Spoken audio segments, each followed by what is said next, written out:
All right, so I'm here with Sam Malcolm, and well, we're here at the IJA in 2016, and I was just wanting to ask you, I mean, how did you start juggling? What got you into juggling?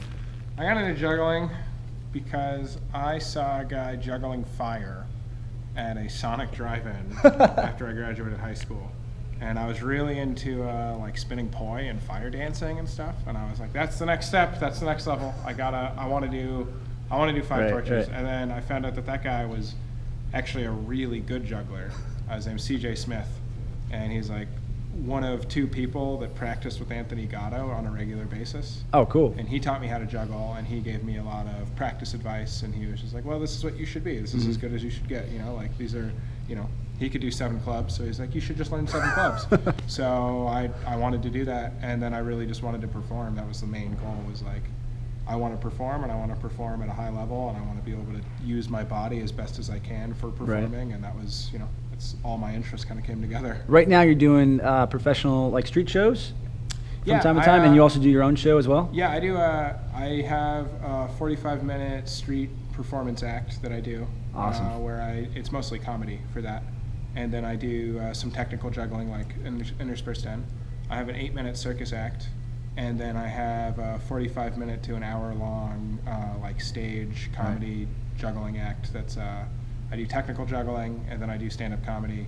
Oh, and, cool. Some other skills. Like lately, I've been learning some other things, like walking ladder, and yeah. Nice. So you're going to be competing here. So you're going to have to do a whole different act here at IJA? Yeah, here I'm doing my circus act. Awesome. So it's with jugglers, it's always hard because I want to like boost up the the presentation. I can't just like perform. I got to do the crazy hard stuff. These are the people that get it. These are the people that have seen it, and they want to see something better. So that's the main difficulty, is adding the difficulty to the juggling. But you'll really do awesome. You'll do awesome. Yeah, for sure. Really good. Tell me this: when you practice, what's a day in the life of Sam and a practice schedule? What do you do? My main practice is every day, and at least every day that I possibly can. Every day? Every day.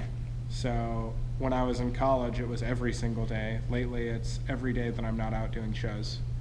I do 2.5 hours of practice. I do balls, rings, and clubs. I go through everything that I want to know and learn, and then I want to go through endurance and try to work on just like pushing the patterns and like making sure they feel solid. And then I do stretching. I do some other like acrobatic things like that, and some other exercises, and try to just make sure my body feels good for the juggling, and make sure that I can like work on stuff. And then I go and I work out for 30 minutes or so and lift weights. And when I was in college, I was going a lot more hardcore because I had more time to do things. Yeah. Which is kind of strange. Should have paid more attention in school. Last time I haven't seen you in 2, 3, 4 years? Yeah, it's been a while, man. You've definitely got the guns going now. Yeah, so you're ready to just lifting some weights. do some bigger, harder tricks, 7 clubs or something, Yeah, we'll see. It's a surprise. I can't say, but I'm gonna do some stuff. Awesome. Yeah, I'm gonna try to do something hard. Try to do something that's nice. But really, for this show, I just want something that is presented very well. I want to perform. I want something that's a performance piece, and very cool. Something that I can use the skills that I've developed for. What do you feel like, if you had advice to give someone that's younger, what would you say, being the years that you've been doing it now for so long? Conditioning, stretching your body, making sure that you eat right, making sure that you take care of the body that you have to do these things. Like if you want to. What do you like to eat? I mean, what are things that you're doing on a day-to-day basis? Personally, I try to limit sugar and grains and stuff like that, except for like maybe after workouts a little bit. When you're outside, you got to hydrate. Yeah, right? I drink a lot of water. I only drink water usually. Have some caffeine, but yeah, I try to eat a lot of vegetables and get all my vitamins in. But mainly what I found is just like not eating junk food all the time. You just feel better. And you get more out of your practice if you do that. Resting enough, getting enough sleep. Knowing when to stop practicing seems to help. Right. I remember when I first started, and a lot of people, I still see that, like you get really good if you practice for 8 hours a day, but you'll also wear your body down a lot quicker. Like you're going to start noticing like some really interesting injuries as you get older because you've ignored them for so long. So I have like some weird shoulder injuries just from like. Really? I didn't stretch enough, and I like just always pushed it really hard when I was younger.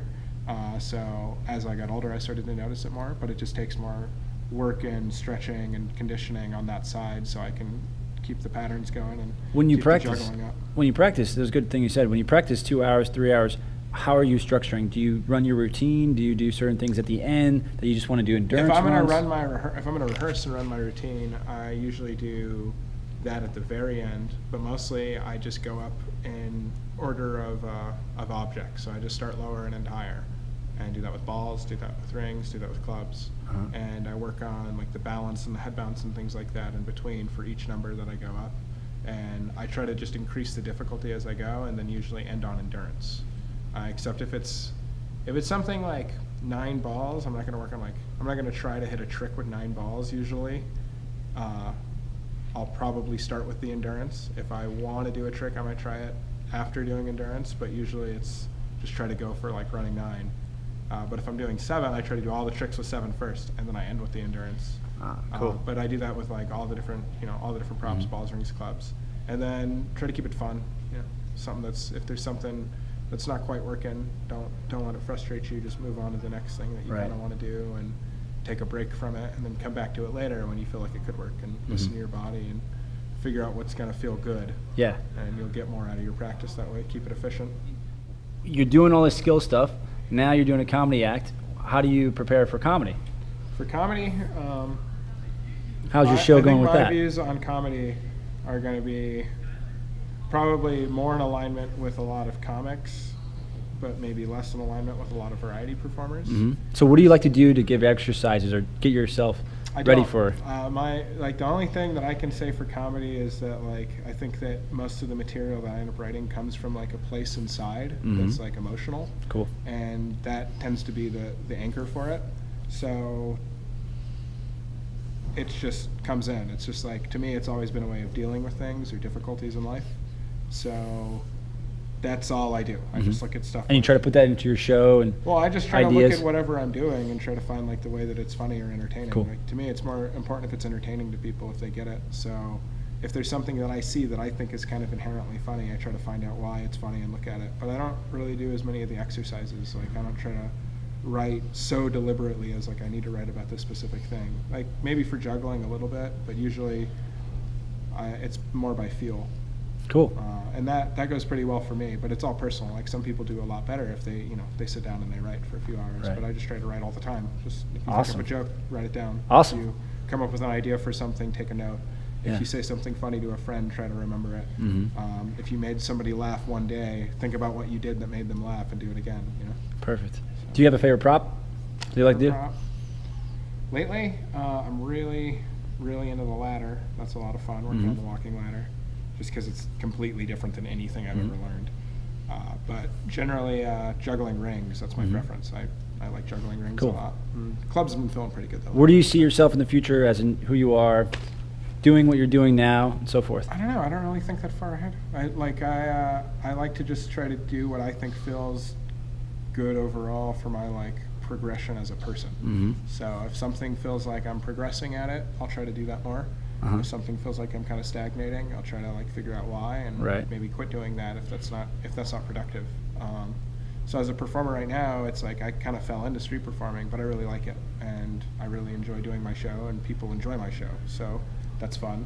But that was all kind of because I happened upon it. Yeah. And it was the same with comedy. I fell into stand-up comedy. It was like, well, I have all this material that I use in my show, so I should try that. And then I was like, oh, well, I actually really like writing that stuff down. So I like doing this. I like going to open mics, and I like being a comic. And it was the same with juggling. I found it, and I was like, I really enjoy this. I like juggling. I like, the feeling of keeping a bunch of stuff in the air, and you feel pretty cool afterwards. Yep. So. I mean, I remember seeing you from many years back to where you are now, and the progress. It's awesome, man. Thanks. Keep it up. Thanks, man. Thank you very much. Yeah, appreciate it. Right. So we're having pizza, having Domino's. You're dangerously having the anchovies. Yeah, I like anchovies. I'm having the pineapple and chicken. But I had the anchovy, I had a bite. It was good. So what's the craziest story that happened to you when you were on stage performing? It wasn't a stage, it was a street. Okay. So I was street performing in Denver, Colorado, down on the 16th Street Mall. And on each side of the street that I was performing on, Oh gosh. there are bus lanes. So there's a middle section like this, and then Okay. there's bus lanes, and then there's sidewalks. So I'd perform right in the middle so people on the sidewalks could see. Okay. People walking through the middle could see. Gotcha. So I had a big spot. So I started getting a big crowd. This is like around the time I started doing shows on the street. I started getting a big crowd, and I have a little girl helping me.